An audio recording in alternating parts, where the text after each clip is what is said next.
semua.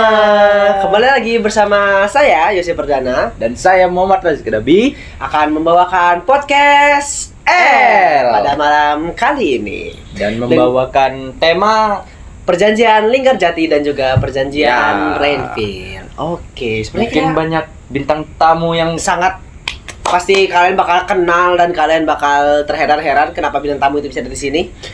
Tanpa berlama-lama lagi, mari kita sambut dari penjuru negeri Ali. Baik, terima kasih Bapak Ali. Bapak Ali ini seorang pengamat sejarah ya. Banyak pengalaman-pengalaman. Beliau juga salah satu saksi ya dari kegiatan perjanjian Renville dan juga Linggarjati beberapa tahun yang silam. Oke, terima kasih Bapak atas dedikasinya untuk bisa datang di podcast kami pada malam kali ini. Mungkin langsung kita panggil yang kedua ya. Karena sumber yang kedua tidak kalah keren dari kota tanpa hujan. Azizi. Terima kasih Bapak Azizi sudah melewati banjir dan badai walaupun kota kamu tanpa hujan. Terima kasih atas dedikasinya agar bisa datang di podcast L pada malam kali ini. Mungkin bintang tamu yang terakhir ya. Gak kalah keren teman-teman tentunya dari kota Malin Kundang, Akmal. Setelah melewati batu-batuan yang sangat tinggi tampaknya di dekat perumahan dari Bapak Akmal sendiri, Bapak Akmal akhirnya bisa sampai ya di podcast L pada malam ini dengan keadaan selamat dan sehat walafiat. Tanpa berlama-lama seperti Kak Razik boleh kita lanjutkan sesuai dengan judul ya pada podcast kita pada hari ini tentang perjanjian Linggarjati dan Renville. Benar. Menurut Bapak Ali sendiri nih, latar belakang dari perjanjian Linggarjati ini apa sih? Oke, jadi gini Razik. Untuk latar belakang yang menyebabkan perjanjian Linggarjati sendiri itu adalah kekacauan pasca Indonesia merdeka pada 17 Agustus 1945 dengan ditandai dengan Belanda yang ingin menguasai kembali Indonesia beserta dengan sekutunya Belanda melalui Afnei. Nah, kedatangan Belanda ini menyebabkan beberapa pertempuran, seperti pertempuran Surabaya misalnya. Nah, untuk perjanjian Linggarjati ini sendiri ditandatangani pada 25 Maret 1947. Oke. Jadi mungkin perjanjian Linggarjati ini lebih tepatnya di latar belakangi karena ketidaksetujuan Belanda atas merdekanya Indonesia ya Bapak Ali. Karena seperti yang kita ingat, Indonesia mungkin merdeka dalam keadaan sedang tidak ada penjajah di dalamnya. Karena mungkin Jepang sedang mengurus negaranya karena setelah dibom oleh tentara sekutu.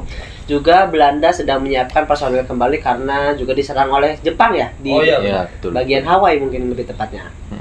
Oke, mungkin kita langsung lanjut ke yang kedua yaitu tentang isi bagaimana perjanjian Linggarjati itu sendiri. Kepada Bapak Ali boleh kembali dijelaskan bagaimana isinya? Oke. Jadi untuk isi dari perjanjian Linggarjati ini itu sendiri ada 4 poin. Yang pertama, Belanda mengakui secara de facto Republik Indonesia dengan wilayah Sumatera, Jawa dan Madura.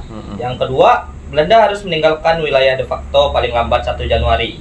Dan yang ketiga, Republik Indonesia dan Belanda akan bekerja sama untuk membentuk Negara Republik Indonesia Serikat atau RIS.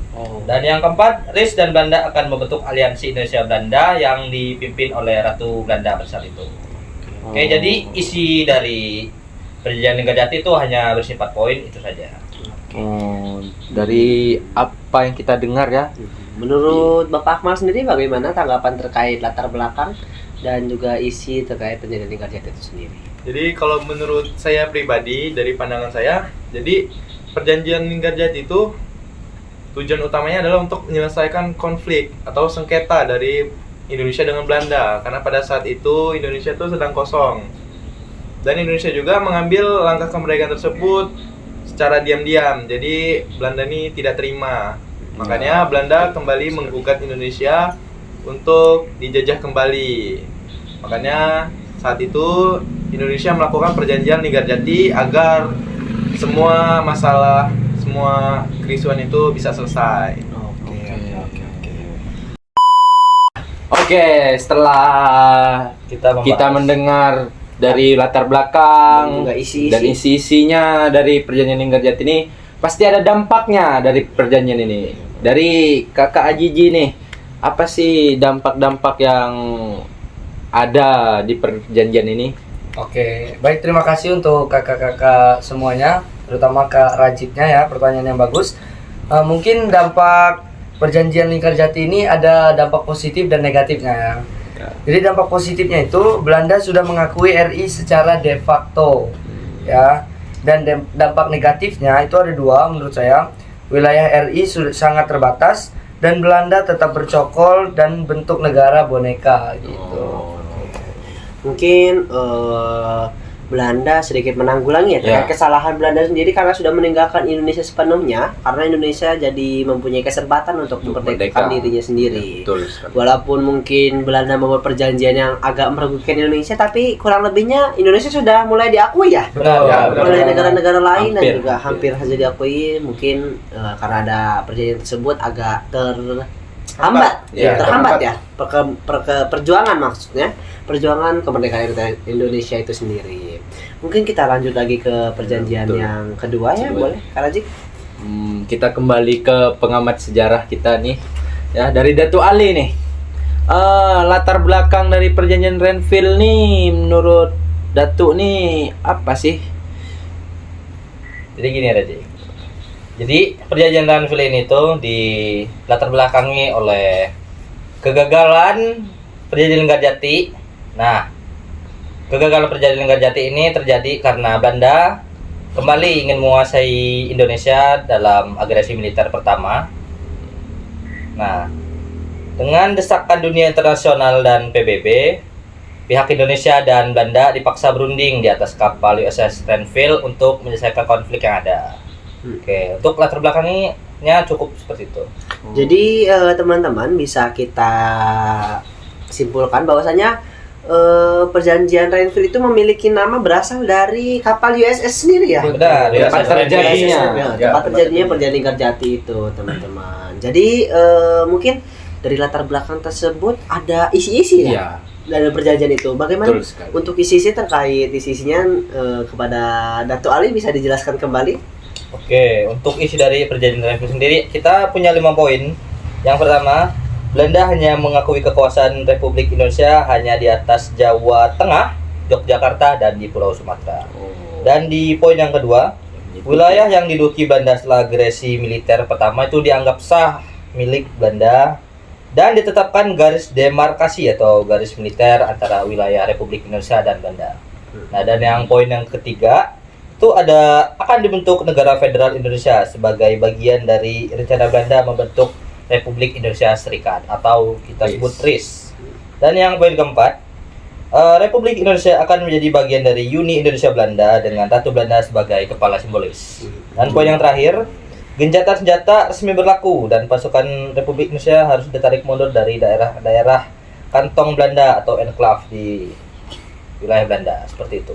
Oke, jadi kurang lebihnya perjanjian Renville ini adalah tindak lanjut dari Belanda sendiri untuk menanggulangi kesalahan mereka pasca perjanjian Linggarjati. Benar sekali. Karena mungkin ada ketidakpuasan ya dari negara Belanda sendiri, karena mungkin mereka masih ingin menjadi negara penjajah walaupun Indonesia sudah mulai diakui oleh dunia ya, sekalian.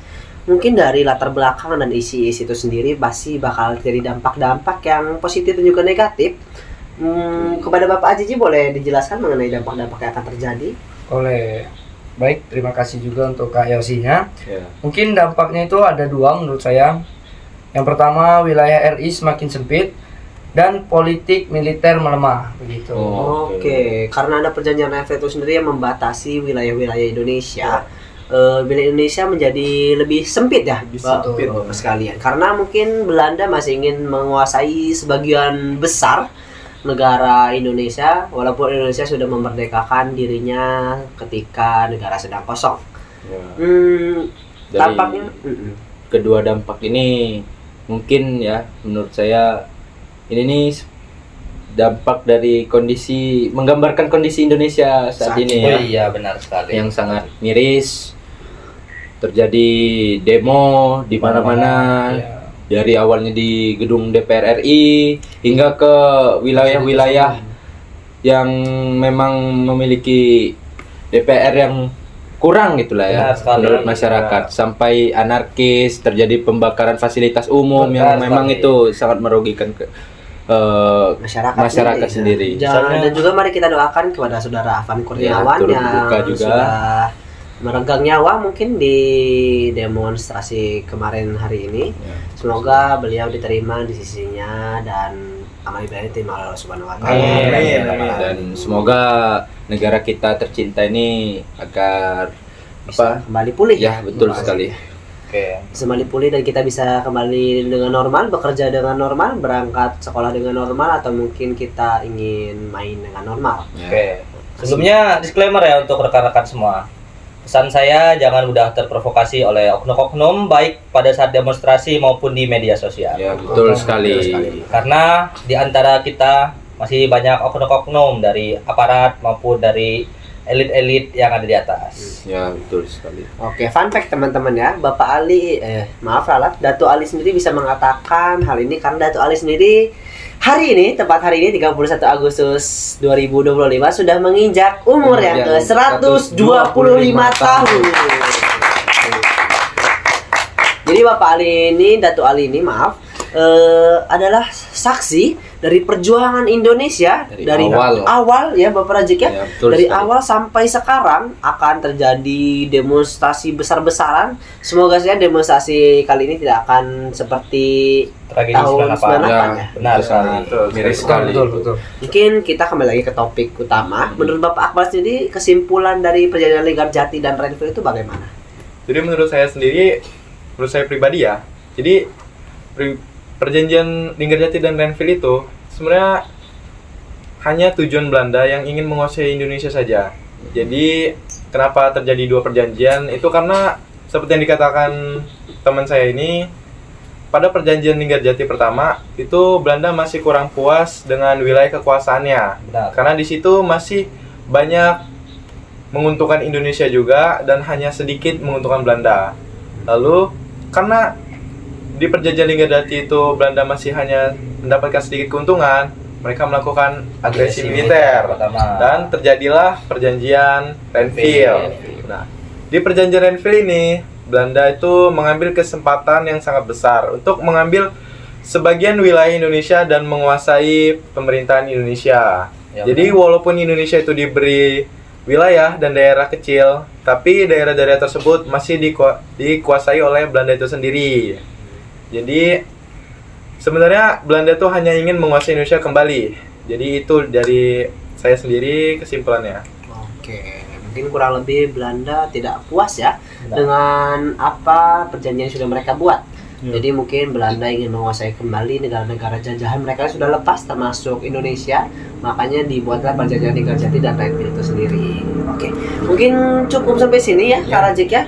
Mungkin kita cukup sampai sini. Terima kasih kepada bapak-bapak narasumber dan datu-datu narasumber. Semoga ilmu kalian bisa berkah untuk kami semua Ya. dan podcast ini bisa membawa keberkahan bagi para penonton. Ya, bagi teman-teman lah ya. Bener-bener Kak Rajik. Mungkin kita closing dulu Kak Rajik. Mungkin cukup sekian podcast L pada malam kali ini. Semoga ilmu yang kita sampaikan bisa bermanfaat untuk teman-teman semua. Amin. Sampai bertemu di podcast selanjutnya. Stay tune terus ya. See you teman-teman. Dadah. See you.